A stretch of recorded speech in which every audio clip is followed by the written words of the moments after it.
I think we can go. I could invite into the stage the other European project, the sister project MindStep.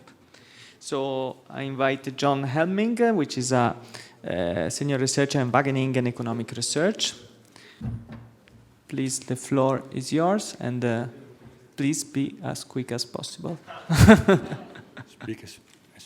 I'm very proud of the MindStep project. My name is John Helming. I'm from Wageningen Economic Research. I'm presenting today, but what I'm presenting is based on 4-year work done by many of my colleagues within the MindStep consortium.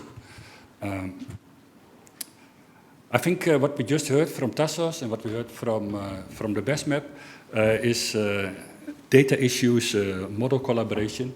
From BESMAP we heard we got a deep dive into the adoption of agri-environmental schemes and the relationship with all kind of ecological models. I think the difference with MindStep is that we have a much broader approach. Maybe I can go to the next slide, is it? There's the green button. Yeah. Okay. Horizon Call was actually quite broad, and it was quite brave that BESMAP focused fully on agri-environmental schemes. We thought we must have much broader, our objective was much broader. Okay. So, the objective, but in the end, the central focus was improving individual decision-making models. And what did we achieve? MindStep has developed tools and models focusing on better representation of diversity of farms, heterogeneity in modeling. So better representation of the diversity of farms, heterogeneity in modeling. I think we heard already about this. BESMAP constructed different farm archetypes, assuming that these are important, explaining the adoption behavior. I will come back to this. There's of course also a lot of heterogeneity in socio-psychological factors explaining the behavior. Also within the farm archetypes, I guess. Interaction between farms, improved interfaces between data and models at different scales. We already heard, Tassos said that it's important that these biophysical models should include more economic index structures and the other way around. So we try to improve that. Transparency of methods, sustainable software development, model validation, and policy evaluation. So, actually, quite ambitious number of tasks, and everything was organized via different case studies, either focusing on different themes like agri-environmental schemes, greenhouse gas emission, risk management and so on, or improving existing models, because I'm also very proud here to stand here as kind of representing the large-scale models that are used, still used and were used in the past, analyzing European policies. Then I'm referring to these aggregate models like the Capri model, like the Globaya model, like the Magnet model, and my ultimate goal would be to improve consistency between these models at the different scales. How can the results from these large-scale models, what does this mean for the individual farmer? How would it look like at farm level? And this should help then to improve policy design, but also improve prediction of policy impacts. Okay? Now, starting with the farm level, because the aggregate models are quite established. But as said before, the individual decision-making modeling, understanding the farmer's behavior, what is into his mind, is of course still underdeveloped.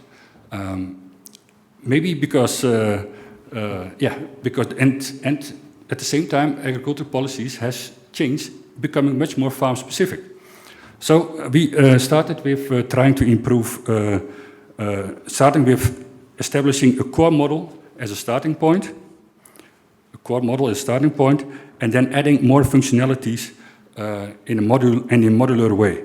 For example, looking at risk management, risk behavior of farmers, trying to improve the greenhouse gas emission modeling at farm level. What are the different sources and what are the drivers? Looking at crop management. That are all individual actions from the farmer. So what is his modeling his farm management and understanding his behavior at farm level. And then we also have different work packages integrating, taking into account also the interactions between farmers. And as I have very limited time, I can only present some examples. But these examples are actually already quite complex. Therefore, sometimes I will, very boring, read from my paper. But, of course, data integration is important. And regarding data integration, we basically, the most important things what we did is like exactly what Tasso said, trying to integrate, and also what BESMAP did, trying to integrate the biophysical data with economic data. For example, this resulted in an improved system of allocating individual farms from FRDN into space. So where are they located? So that if we know, this is not, it's not that they gave us the data, but we did all kind of modeling to kind of come up with a probability where a farmer is located, and that allows us then to better connect it to the environmental and biophysical data. What is the real surrounding of this individual farm? Very important for upscaling. And we also worked with satellite data, for example, to improve grassland yield. Defining all kind of grassland technologies by nitrogen use and by number of cuts. I think grassland yield is typically data that is missing in many of our models. And then we worked on connect data and new data, and then connect this new data to models, because that was also a question from Ignacio. Like we have these ecological models, but and you have you've linked them to the agri-environmental schemes, but we missed a little bit. What would be the impact on the farmer's income? So connecting all this data to new data into models is a challenge on its own. Now, examples of new data that we generated is, for example, we applied the stage model. The stage model is used to define all kinds of socio-psychological factors that are driving intentions in adoption. In this case, the stage model was used to understand the adoption behavior of farmers regarding greenhouse gas mitigation measures. Which farmers are adopting first? Now, here in the stage model, the time dimension is important. We have the pre-decisional stage, we have the pre-actional stage, actional stage, and post-actional stage. So, four stages in time, and where are the farmers?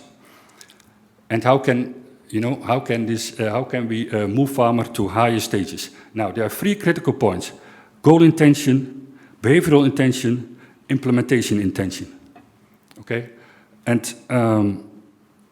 the stage model assumes that different socio-psychological factors, like you can see here, positive emotions, personal norms, related to goal intention, attitude, related to behavioral intention, action planning, coping planning, that are important to come into higher stages. Now, so it assumes that different socio-psychological factors can be linked to different critical points. Now, this is a very theoretical model, right? So, but I think this helps to understand behavior, and to then also that can then be taken into account into policy design, into defining policies. Targeting policies, working on these socio-psychological factors affecting, affecting the persons, the farmers' readiness to go into higher stages of mitigation, emission reduction technologies. Now, the results show that socio-psychological factors like negative emotions meaning I feel bad about doing nothing to improve the environment, action planning and coping planning are positive related to getting into higher stages. So action planning means, for example, how to implement. Coping planning means capability to solve potential obstacles during the implementation. So actually, these are insignificant socio-psychological factors that can then, help farmers to getting into higher stages of adopting new technologies first. Now,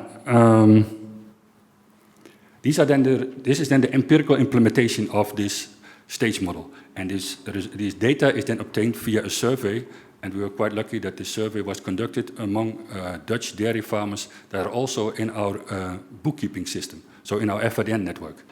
So that means that we also can relate it then to all kinds of socio-demographic factors that are observable from statistics. Meaning, like, it appears that, for example,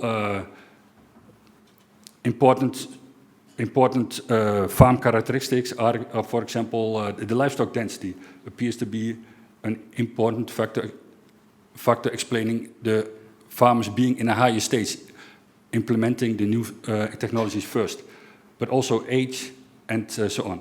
Now, how can then this type of results, how do we then integrate them into our models? Well, in this case, quite simple approach. We can use this survey data to kind of sample, to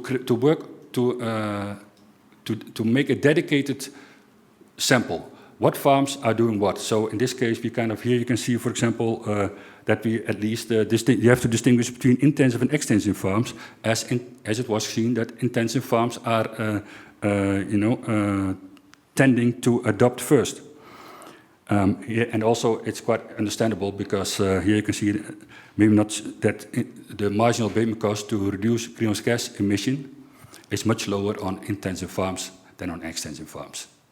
Maybe also good reasons why farmers, intensive farms, are maybe are tending to adopt earlier than extensive farms. They have much less room for maneuver to change their farm management, decreasing greenhouse gas emission. Now, we also worked on risk management models. I think the most important outcome there is, for example, that farmers fear loss more than potential gains of the same magnitude. Maybe that explains these demonstrations that are now going on. I think farmers' income was not too bad last couple of years. Nevertheless, they are here demonstrating against all the policy measures and all the investments they are asked to do in the future, and that have a large impact on income. And from this conceptual model, it is also found that farmers fear loss more than potential gains, and we can include that in our farm modeling work.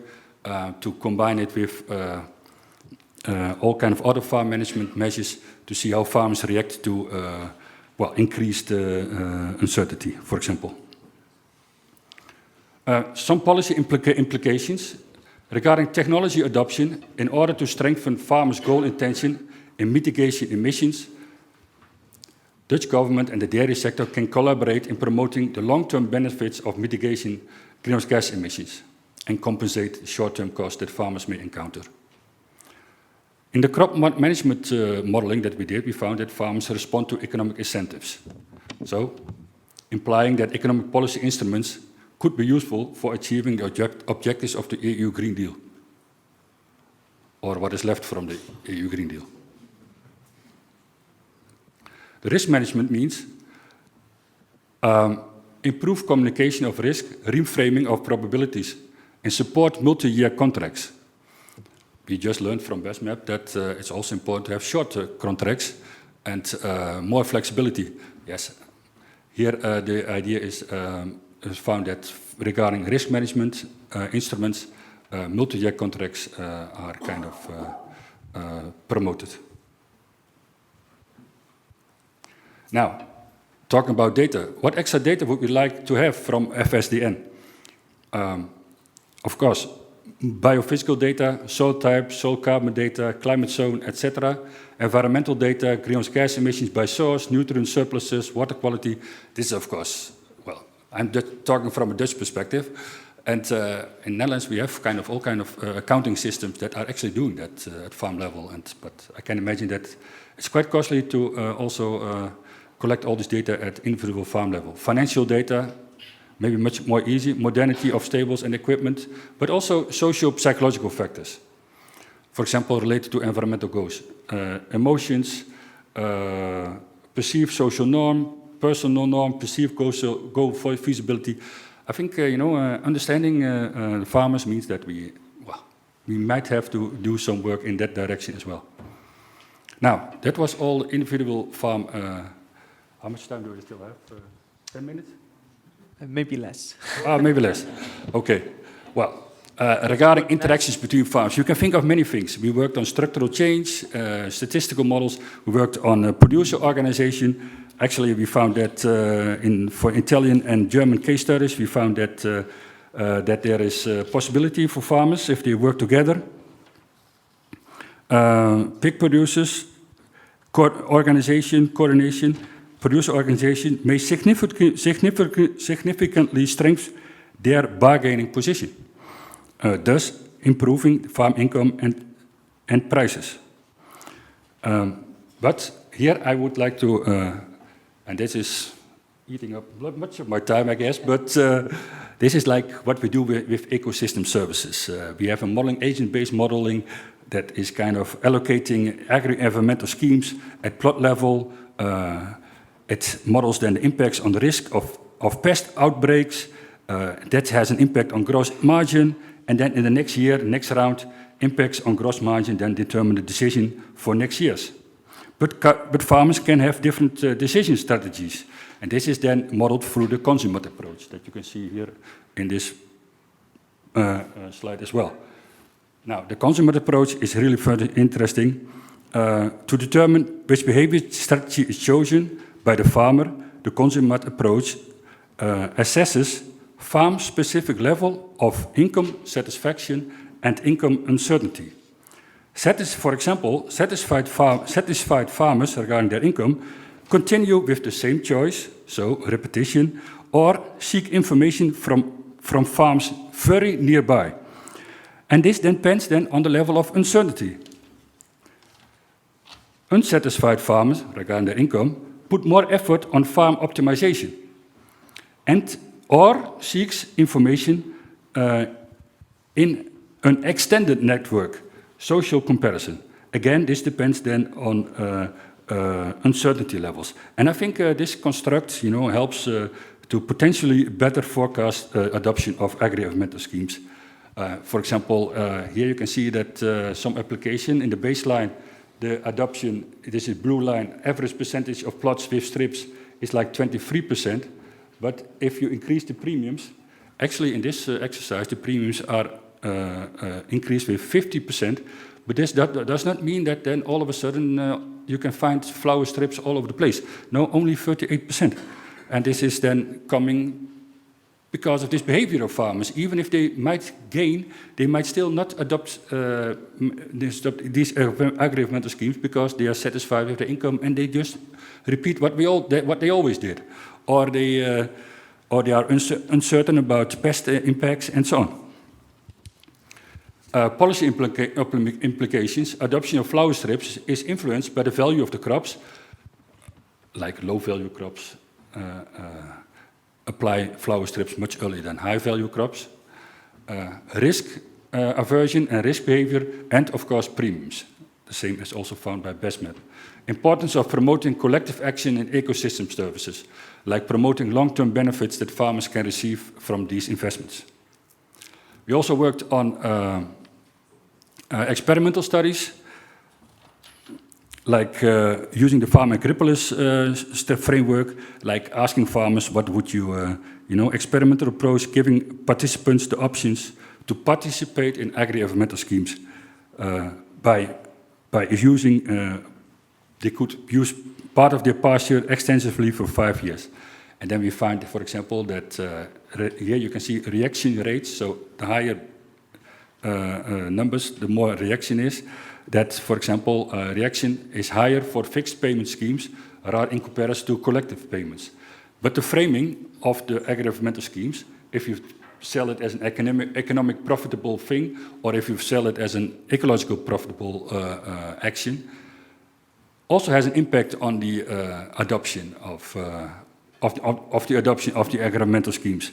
And so we conclude that framing economic or biophysical is important for participants' decisions and can also connect it with payment scheme.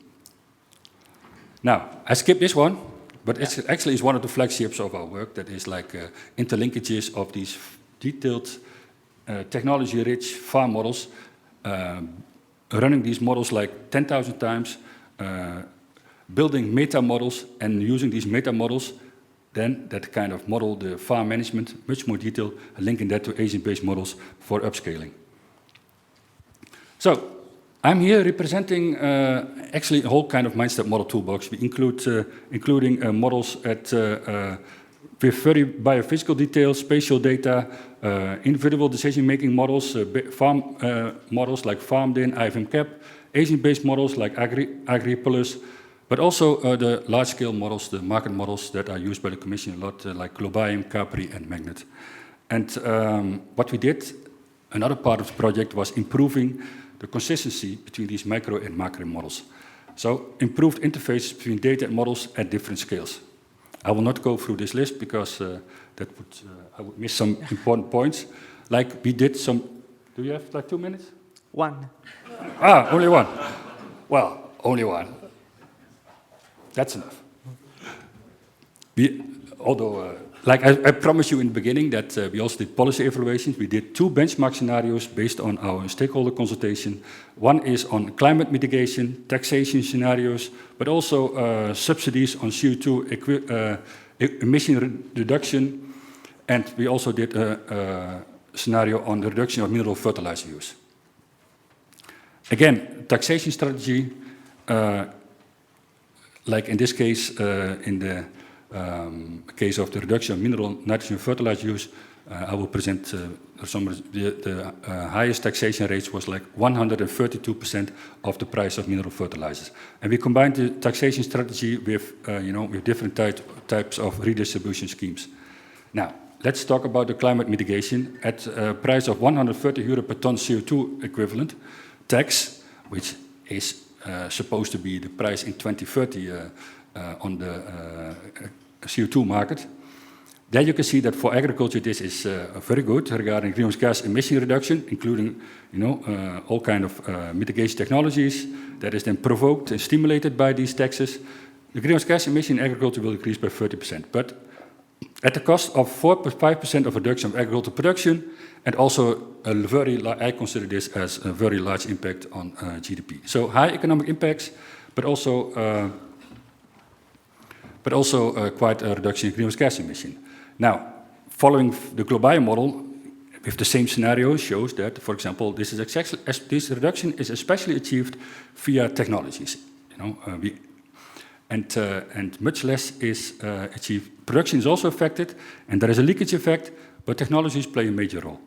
And if you redistribute the payment, the tax to the sector, in this case via an hectare payment, this dampens then the different impacts, especially on production. But also this means that the emission reduction is less. Now, I think what was always missing is that what does all these aggregated results now mean at farm level? And there is what these new features that we bring in comes in, changes in farm management and so on. And here you can see that, the taxation of 130 euro per ton CO2 equivalent emission decreases dairy farm income with 5,000 euros, 15%. This seems very limited, right? But this includes already the higher output prices, because many farms will exit the sector, and this would be the result of the continuing farms. Okay? A subsidy of 130 euro per ton CO2 equivalent emission reduction, budget neutral, so financed by the direct payment, increases dairy farm income. So clearly here there is an issue of overcompensation. Now, regarding mineral fertilizer application, regarding mineral fertilizer use, I think these are results. These are results from Capri showing that the mineral fertilizer use could decrease by 30%, and the surplus could decrease by 20%. Okay, this is not the goals from the Green Deal. I think a little bit different. These are more like the reduction should be like 50%, or the reduction and surplus. Also here we use different types of farm models. Like here we have this empirical model doing the same scenario. The impact on mineral and fertilizer use on Italian effort in arable crop farms equals around 22%. This is confirmed by our bioeconomic, technology-rich mathematical programming model FarmDen. It also runs, we applied this also for the average nuts to arable farm, seeing the same result. But on dairy farms, the reduction in mineral fertilizer use was much larger, especially because they use their own manure much more efficient.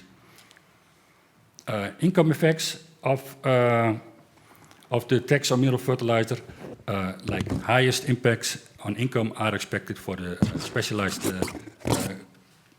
cereals farms. Now, policy recommendations, and then I stop. Policy taxation of emissions seems preferred above subsidy on emission reduction, basically because there's this tendency of overcompensation if you give subsidies, and it's maybe also, not really fair. Like it's against the polluter pays principle. Gradual implementation, allowing farmers and markets to the necessary time to adjust. This is of course extremely important, and I think this is typically missing. But you have to start at one point, but then these measures like taxing either emissions or taxing the emission factors of inputs should be implemented much more gradually to give farmers and markets time to adjust. Redirecting tax revenues to supplement subsidies could help mitigate extreme income events, even though environmental benefits might be compromised. As said, if you reimburse the tax payment to the farmers, that will keep production factors into production that would otherwise move to other sectors. Flexible phasing out strategies, a subsidy on greenhouse gas emission reduction, you can phase out once you have achieved your objective. And acknowledging the crucial role of evolving technology and structural change. That's it. Thank you very much. So we have the coffee break, but we have some minutes for some questions if any of you has something to ask. Otherwise, I can again break the ice with one question. I mean, the interesting part of this project is also that it's the one that is already over, right? It ends while BESMAP is ongoing. I mean, it ends this month, and then the other AgriCore will end in May. So I think you made a lot of efforts in develop policy recommendation. I was wondering what kind of feedback did you receive so far from the different stakeholders? Okay. Yeah, indeed, we had our final event in October last year.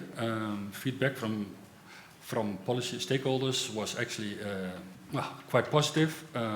But before, we already in 2022, we had an event to discuss the early results of MindStep with the stakeholders, and we discussed what we're discussing today, the assumptions regarding scenarios, assumptions regarding the models. We discussed the farm management measures that we kind of include, and should we include more, and are these the right ones? And then we also discussed different policy designs and the policy measures that we are kind of analyzing. And especially the discussion is always about, these taxation scenarios. Taxation is actually national policies, not European policies. So how can it be implemented? How can it be included in the CAP? And how can it play a role? Is it in any case feasible? Measuring all these emissions on farm level is quite costly, and also monitoring this is quite costly. And so that type of feedback we receive. Okay, so we have a question. Okay, Ludwig Herrmann from the European Sustainable Phosphorus Platform. You said one crucial sentence: the farmers fear income losses more than they would go for benefits, even if the same scale. Every measure, using less fertilizers or changing the fertilizing practices, is a risk to the farmer. How can we take this risk away from the farmer and shift it to other instances? This would be crucial in my view. Yeah. Well, thank you for this question. I didn't think about it before, but I think better how to call it, advising the farmers what to do. This is, so the advisory system could help, and for the rest, if you want to convince farmers, then you give them higher, maybe premiums for the positive externalities that they also produce, and not rewarding them against cost price. But we should give much more if we really care about these positive externalities. Thank you.